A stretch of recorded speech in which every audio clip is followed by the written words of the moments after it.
Energy FM, nagbibigay saya. Huwag mong sabihin radyo, sabihin mo Energy. Pangga, energy kaibigan mo. Pangga, energy ang numero uno. Kaya't tumango na at isigaw. Sabihin mo, energy! Huwag mong sabihin radyo, sabihin mo Energy. Lihim ng liham.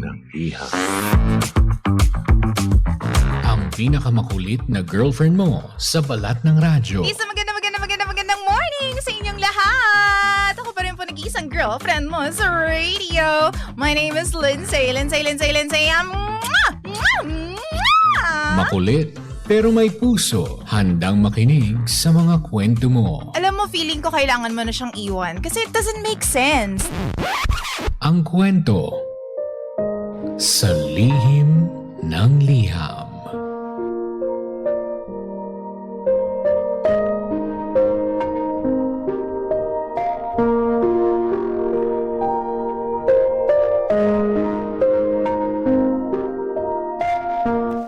Mahal kong Lindsay. Itago niyo na lamang po ako sa pangalang Marco. Isa po akong seaman. Ilang taon na rin po akong sumasampa ng barko. Hindi naman madaling trabaho ang pagiging seaman, DJ Lindsay, pero kinakaya ko lahat. Dahil lagi kong iniisip na para ito sa pamilya ko. Meron po akong asawa at isang maliit na anak. Sa tuwing sasampa ako, lagi kong sinasabi sa kanila na konting tiis lang para sa future natin ito. Pero habang tumatagal, napansin kong parang ako na lang ang nagtitiis.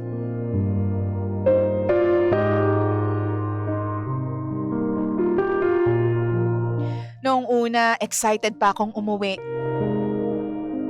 Ilang buwan akong nasa gitna ng dagat, malayo sa pamilya.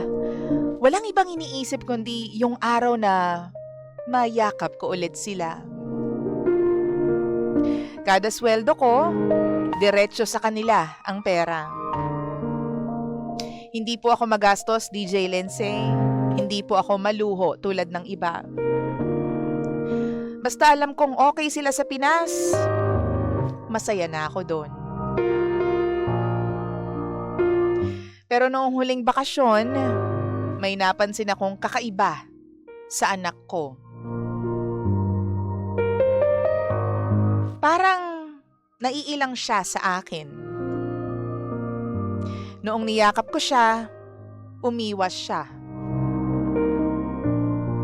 Tinanong ko yung asawa ko kung bakit.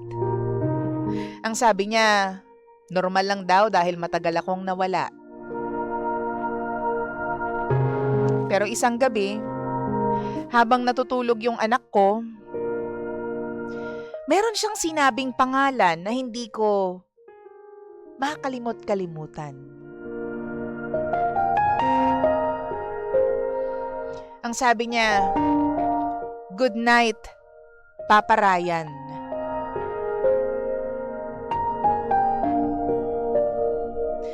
DJ Lindsay, hindi ako si Ryan. Ako ang tatay niya. Tahimik lang ako noon. Hindi ko alam kung ano ang iisipin ko. Hanggang sa isang araw habang nasa labas, narinig ko ang asawa ko na may tumawag sa cellphone niya. Nung nilapitan ko yung telepono, nakita ko yung pangalan na Ryan at may heart pa na kasama. Doon ko naramdaman na parang nalunod ako kahit nasa lupa naman ako. Hindi ko agad hinarap ang asawa ko. Gusto kong maniwala na baka kaibigan, kamag-anak, o kung sino lang. Pero nung dumating siya, tinanong ko siya, sino yung Ryan? DJ Lensei, tahimik lang siya. At sa katahimikan niya, alam ko na ang sagot.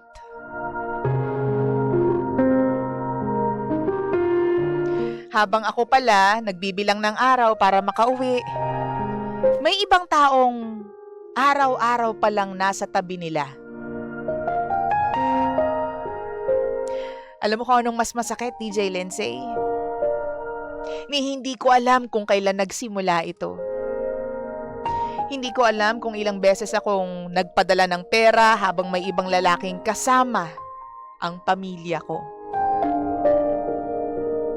At ang pinakamasakit sa lahat, bago ako bumalik sa barko, niyakap ako ng anak ko. At ang sabi niya sa akin, Papa, kailan ka babalik? Di ko naman alam kung ako ba talaga yung hinihintay niyang bumalik.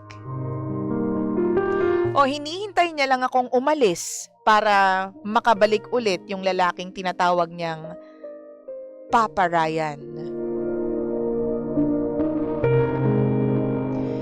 Ngayon, nakakapraning DJ Lensei kasi ilang araw na lang at sasampa na naman ako sa barko.